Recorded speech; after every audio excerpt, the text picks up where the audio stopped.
Hai, kembali lagi bersama dengan saya Putri Elfrinanda Yovanka Simatupang dengan NIM 213304010286 dari kelas pagi C, jurusan Akuntansi Universitas Prima Indonesia dengan mata kuliah Sistem Informasi Akuntansi dan dengan dosen pengampu yaitu Bapak Hotua Samosir SPD MSI. Pada pertemuan kali ini kita akan membahas topik yang keempat yang berjudul analisis sistem, desain sistem, dan implementasi sistem. Pada topik ini saya akan menjelaskan definisi, sejarah perkembangan sistem, tahapan pengembangan sistem, prinsip pengembangan sistem, dan tim pengembangan sistem informasi. Pada subtopik yang pertama yaitu terdapat definisi. Definisi dari data adalah fakta atau angka yang relatif tidak berarti bagi pemakai. Informasi adalah data yang telah diproses atau data yang memiliki arti sistem, sekelompok elemen yang terintegrasi dengan maksud yang sama untuk mencapai suatu tujuan. Elemen sistem adalah elemen-elemen tersebut ialah elemen pembentuk sistem konvensional atau data, manusia, dan prosedur, dan elemen sistem modern atau data, manusia, prosedur, hardware, dan software. Sistem informasi adalah interaksi antara data, manusia, dan prosedur atau yang didukung oleh hardware dan software untuk memberikan suatu penyelesaian berupa informasi yang dapat dipakai untuk mengambil suatu tindakan keputusan selanjutnya, baik untuk jangka pendek, menengah, atau panjang dalam sebuah organisasi, atau kumpulan dari komponen-komponen yang saling berinteraksi untuk mengelola informasi pada suatu organisasi untuk mendukung kegiatan organisasi tersebut. Organisasi dapat berarti suatu bisnis. Selanjutnya, analisis, desain, dan implementasi sistem informasi adalah proses yang dilakukan oleh seseorang atau sekelompok spesialis untuk membuat atau mengotomasi dan atau mengembangkan suatu sistem informasi. Sebutan yang dikenal oleh orang yaitu software engineering, information system engineering, development. Selanjutnya, pada subtopik yang kedua ada sejarah perkembangan sistem. Sejarahnya, pada awalnya suatu sistem informasi tidak selalu dikaitkan dengan teknologi informasi. Seiring perkembangan teknologi serta kebutuhan akan peningkatan efektivitas dan efisiensi organisasi dalam upaya menyediakan layanan yang lebih baik pada pengguna atau pelanggan, maka dibutuhkan sebuah tata cara atau metode untuk membuat atau mengembangkan suatu sistem informasi. Pada masa mendatang, sistem informasi akan semakin berkembang lagi. Perkembangan teknologi dan perubahan dunia usaha yang sangat cepat mendorong organisasi untuk mengembangkan suatu sistem informasi yang mampu beradaptasi dengan cepat menghadapi perubahan tersebut. Sistem informasi tersebut juga harus diintegrasikan dengan bermacam-macam sistem yang lain agar kinerja organisasi menjadi lebih efisien. Alasannya, yang pertama, kelemahan pada sistem lama bisa karena sistem yang masih manual. Sistem lama menghasilkan ketidakkonsistenan informasi atas pengolahan data yang dilakukan. Yang kedua, meraih kesempatan atau opportunities, peluang bisnis atau lainnya yang menuntut syarat adanya sistem informasi yang sesuai. Tuntutan pengambilan keputusan yang cepat untuk merespon profit opportunities atau keunggulan situasi yang tersedia. Dan yang ketiga, instruksi-instruksi atau direktif perubahan kebijakan eksternal dari pemerintah atau rekan bisnis terkait. Dalam organisasi bisnis, indikator-indikator yang menyebabkan sistem lama yang harus diperbaiki, ditingkatkan, bahkan diganti keseluruhannya adalah sebagai berikut. Yang pertama, adanya keluhan dari pelanggan. Yang kedua, pengiriman barang yang sering tertunda. Yang ketiga, pembayaran gaji yang terlambat. Yang keempat, laporan yang tidak tepat waktu, isi laporan yang sering salah. Yang kelima, ada tanggung jawab yang tidak jelas. Yang keenam, waktu kerja yang berlebihan. Ketujuh, ketidakberesan kas. Kedelapan, produktivitas tenaga kerja yang rendah. Kesembilan, banyak pekerja yang menganggur. Kesepuluh, kegiatan yang tumpang tindih. Yang kesebelas, tanggapan yang lambat terhadap konsumen. Yang ke-12, kehilangan kesempatan kompetisi dasar. Yang ke-13, kesalahan-kesalahan manual yang tinggi. Ke-14, persediaan barang yang terlalu tinggi. Yang ke-15, pemesanan kembali barang yang tidak efisien. Dan yang terakhir, Ke-16, biaya operasi yang tinggi dan file-file yang kurang teratur. Selanjutnya, ada tujuan pengembangan sistem, yaitu untuk performance atau kinerja. Peningkatan terhadap kinerja sistem yang baru sehingga menjadi lebih efektif. Kinerja dapat diukur dari throughput atau jumlah dari pekerjaan yang dapat dilakukan suatu saat tertentu dan response time atau rata-rata waktu yang tertunda di antara dua transaksi atau pekerjaan ditambah dengan waktu respons untuk menanggapi pekerjaan tersebut. Information atau informasi, peningkatan terhadap kualitas informasi yang disajikan. Ekonomi atau ekonomis, peningkatan terhadap manfaat-manfaat atau keuntungan dan penurunan biaya yang terjadi. Kontrol atau pengendalian, itu peningkatan terhadap pengendalian untuk mendeteksi dan memperbaiki kesalahan-kesalahan secara kecurangan-kecurangan yang ada dan akan terjadi. Efisiensi, peningkatan terhadap efisiensi operasi. Servis atau pelayanan, peningkatan terhadap pelayanan yang diberikan oleh sistem.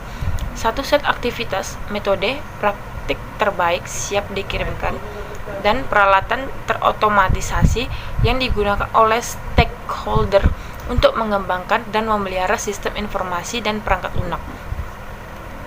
Biasanya, pengembangan sistem dilakukan apabila sistem yang lama sudah tidak bisa mengimbangi atau memadai kebutuhan ataupun perkembangan perusahaan, sehingga terdapat beberapa pendapat tentang definisi pengembangan sistem, antara lain. Yang pertama, menyusun suatu sistem yang baru untuk menggantikan sistem yang lama secara keseluruhan atau memperbaiki sistem yang telah ada. Yang kedua, suatu proses pengaplikasian teknologi informasi untuk suatu tujuan tertentu atau menyelesaikan suatu masalah. Dan yang terakhir, memilih suatu masalah yang besar dan kompleks menjadi beberapa bagian kecil yang dapat dikelola. Pengembangan sistem dapat berarti menyusun suatu sistem yang baru untuk menggantikan sistem yang lama secara keseluruhan atau memperbaiki sistem yang telah ada. Selanjutnya, pada subtopik yang ketiga, ada tahapan pengembangan sistem. Secara umum, alur pengembangan suatu sistem informasi mempunyai beberapa tahapan. Tahapan pengembangan sistem informasi seringkali disebut juga sebagai System Development System Cycle atau SDLC. SDLC adalah metode tertua yang digunakan dalam pengembangan sistem informasi dan mendasari pengembangan metode-metode yang lebih baru. Metode-metode tersebut diantaranya Rapid Application Development atau RAD dan Prototyping. SDLC atau System Development Life Cycle merupakan siklus pengembangan sistem. Pengembangan sistem teknik atau Engineering System Development. SDLC didefinisikan oleh Departemen Kehakiman Amerika Serikat sebagai sebuah proses pengembangan software yang digunakan oleh analis sistem untuk mengembangkan sebuah sistem informasi. SDLC berfungsi untuk menggambarkan tahapan-tahapan utama dan langkah-langkah dari setiap tahapan yang secara garis besar terbagi dalam 4 kegiatan utama, yaitu initiation, analysis, design, dan implementation. Setiap kegiatan dalam SDLC dapat dijelaskan melalui melalui tujuan dan hasil kegiatan. SDLC mencakup kebutuhan atau recruitment, validasi, pelatihan, kepemilikan, atau user ownership. Sebuah sistem informasi yang diperoleh melalui investigasi, analisis, desain, implementasi, dan perawatan software. Software yang dikembangkan berdasarkan SDLC akan menghasilkan sistem dengan kualitas yang tinggi, memenuhi harapan penggunanya, tepat dalam waktu dan biaya, bekerja dengan efektif dan efisien dalam infrastruktur teknologi informasi yang ada atau yang direncanakan, serta murah dalam perawatan dan pengembangan lebih lanjut. Yang pertama ada initiation. Sistem initiation adalah perencanaan awal untuk sebuah proyek guna mendefinisikan lingkup tujuan, jadwal, dan anggaran bisnis awal yang diperlukan untuk memecahkan masalah atau kesempatan yang direpresentasikan oleh proyek. Lingkup proyek mendefinisikan area bisnis yang akan ditangani oleh proyek dan tujuan-tujuan yang akan dicapai. Lingkup dan tujuan pada akhirnya berpengaruh pada komitmen sumber, yaitu jadwal dan anggaran yang harus dibuat supaya berhasil menyelesaikan proyek. Yang kedua ada analis.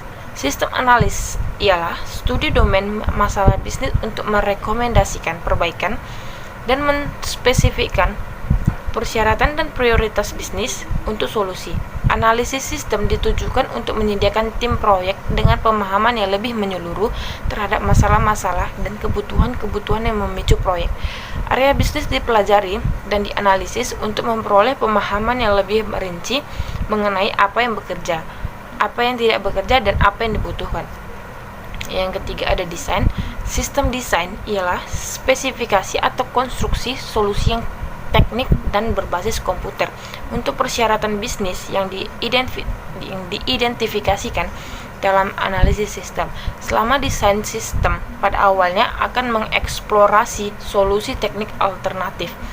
Setelah alternatif solusi disetujui, fase desain sistem, pengembangan, cetak biru atau blueprint, dan spesifikasi teknis yang dibutuhkan untuk mengimplementasikan database, program, antarmuka, pengguna, dan jaringan yang dibutuhkan untuk sistem informasi. Dan yang selanjutnya ada implementation. Sistem implementation ialah konstruksi, instalasi, pengujian, dan pengiriman sistem ke dalam produksi. Artinya operasi sehari-hari. Implementasi sistem mengonstruksi sistem informasi baru dan menempatkannya ke dalam operasi. Selanjutnya dilaksanakan pengujian. Pada subtopik yang keempat ada prinsip pengembangan sistem, yaitu terdapat 10 prinsip.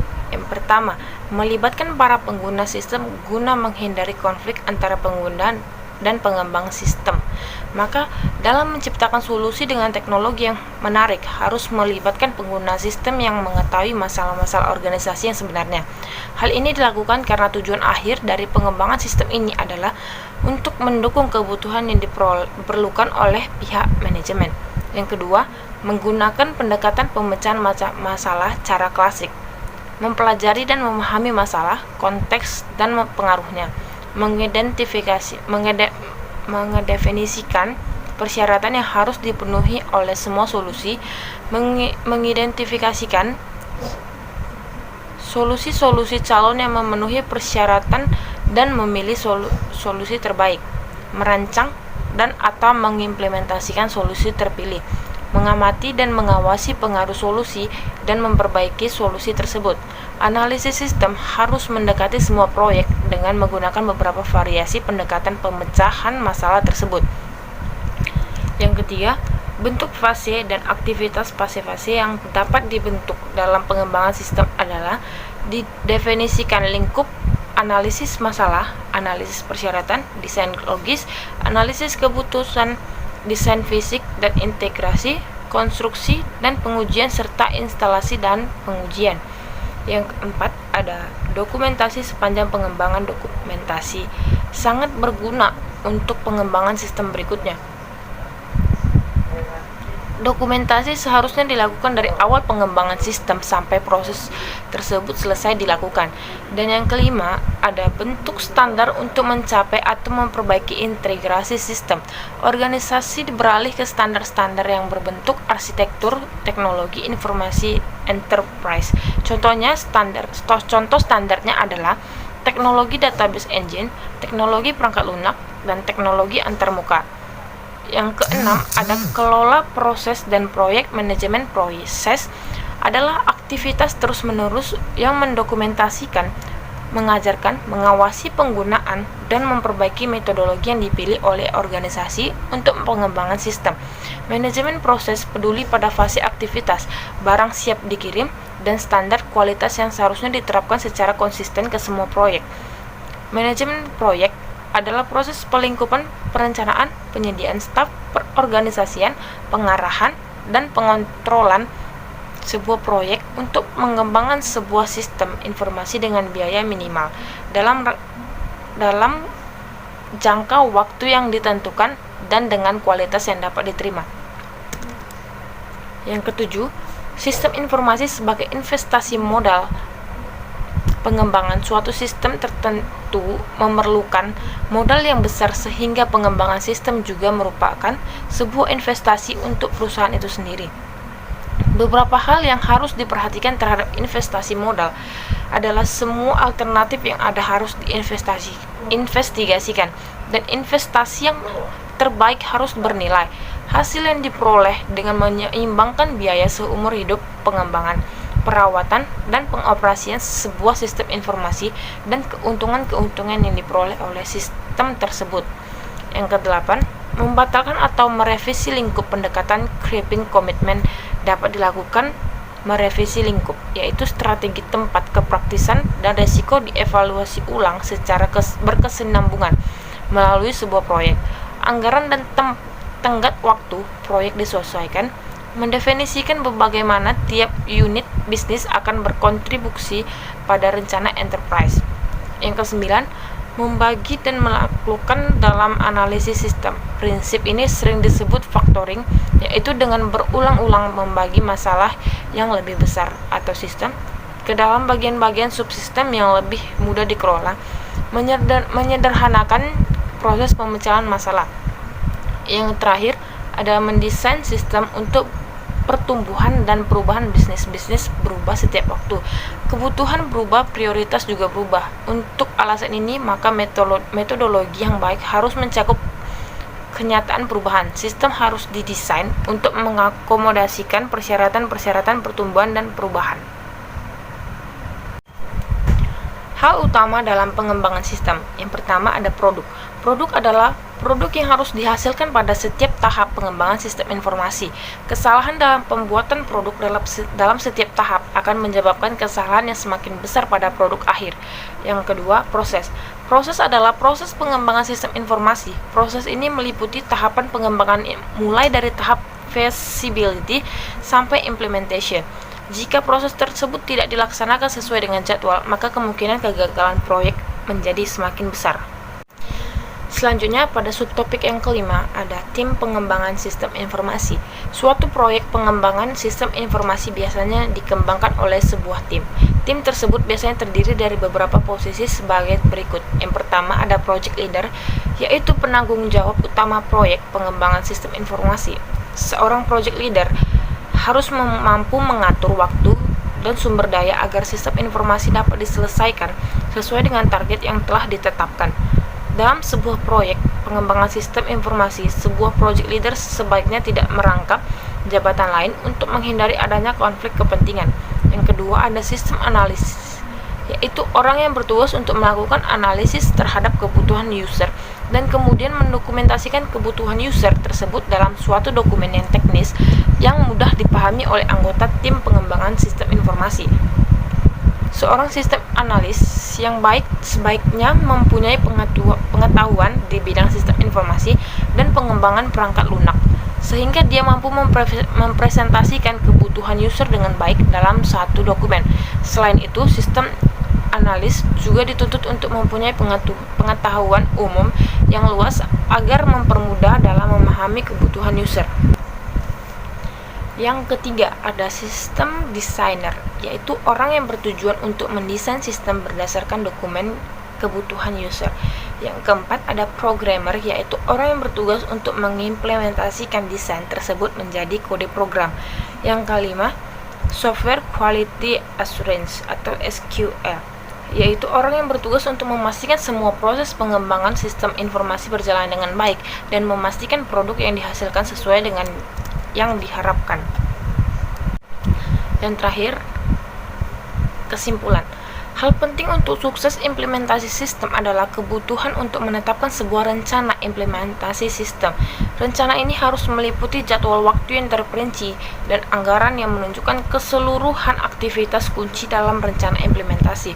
Rencana implementasi harus jadi monitor secara berkelanjutan, dan setiap perbedaan yang muncul dan berkaitan dengan jadwal waktu atau anggaran harus segera dilaporkan. Banyak aktivitas implementasi yang diperlukan, meliputi pelatihan personel, persiapan fisik, desain rinci sistem, pengujian program, standar pemrograman, dokumentasi, konversi file. Selanjutnya, sistem yang diimplementasikan harus dievaluasi demi tujuan pengendalian berkelanjutan. Sekian penjelasan saya mengenai topik yang keempat yang berjudul analisis sistem, desain sistem, dan implementasi sistem. Jikalau ada kata-kata yang salah atau yang kurang tepat, saya memohon maaf. Sekian dan terima kasih. Bye-bye.